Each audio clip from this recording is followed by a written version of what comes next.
Hello, my name is Greg Ayotte, and I'm the Director of Consumer Services with the Brain Injury Association of America. And I'm here today with Kelly and Angela, two members of the Brain Injury Association of America's Brain Injury Advisory Council.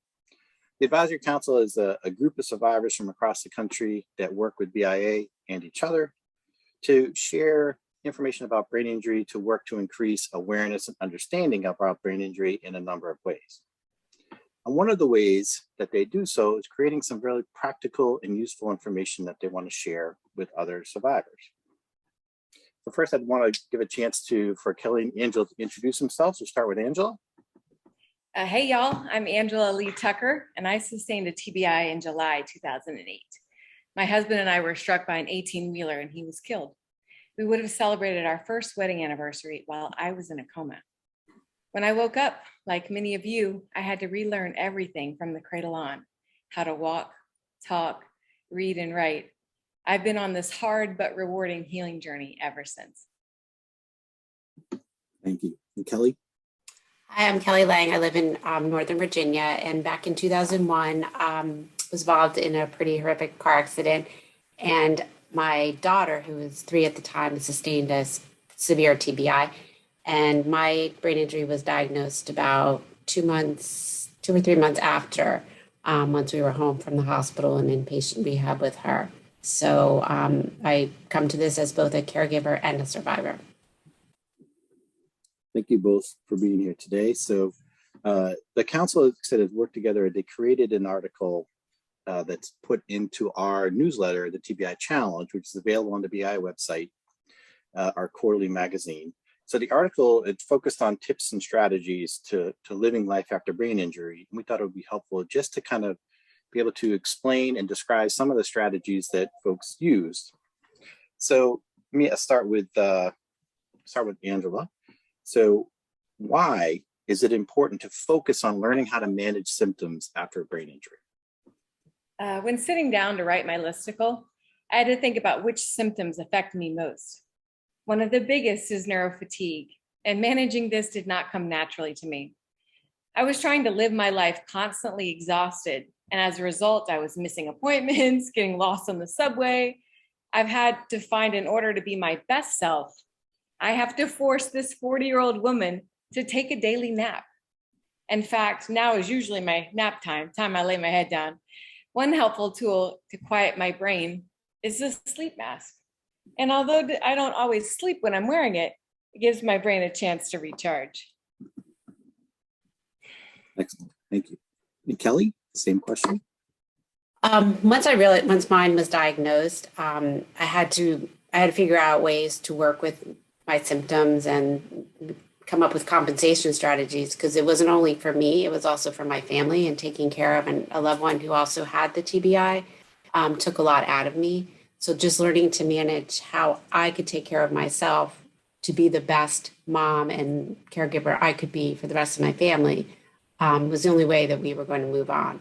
So developing those strategies, such as, writing things down, making lists, no more multitasking, which, most moms do constantly. That was probably one of the hardest things for me to let go of. Handing over some financial things I used to do to my husband, things like that, and just trying to not be super mom all the time, because that just wasn't going to work for any of us.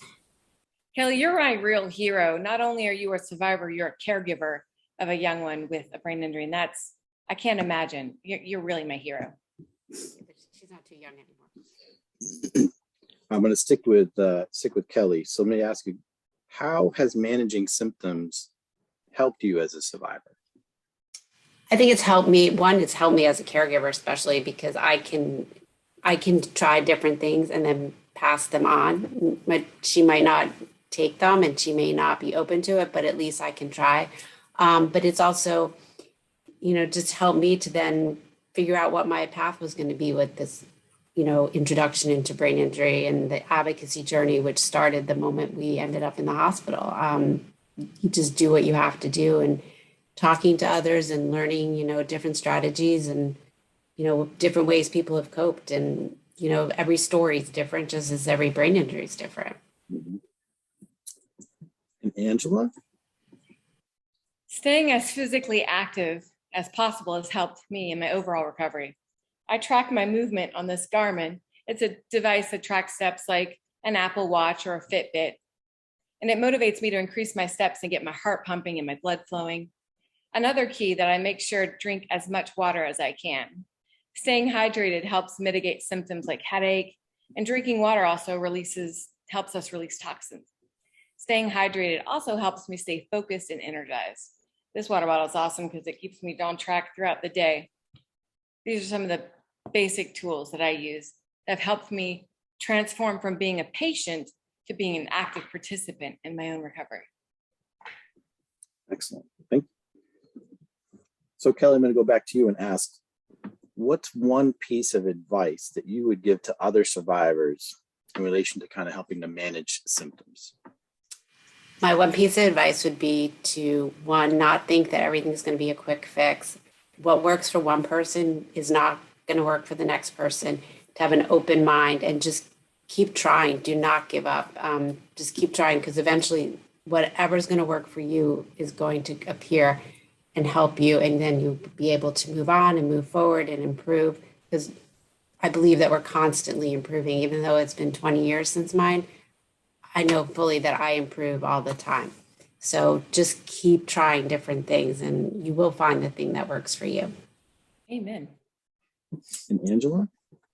If there is one tool that I'd love for everyone to try after reading this listicle, is give yourself the gift of 10 minutes of quiet time to meditate each day.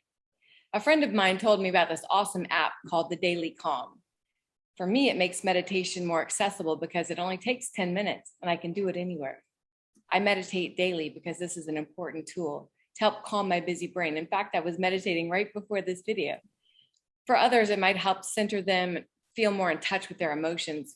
There are a few famous survivors, including Kevin Pierce, who have spoken about how important they find meditation. Well, thank you both for coming and sharing a little bit of information and insight. We encourage folks to go watch the other videos that are available to talk about kind of other aspects of living well with brain injury. Read the listicle. You're always welcome to contact the Brain Injury Association of America if you're looking for additional info or have questions about resources. Again, Kelly and Angela, thank you both for coming and sharing today. Thank you. Check out these videos, y'all. Yes. Thank you.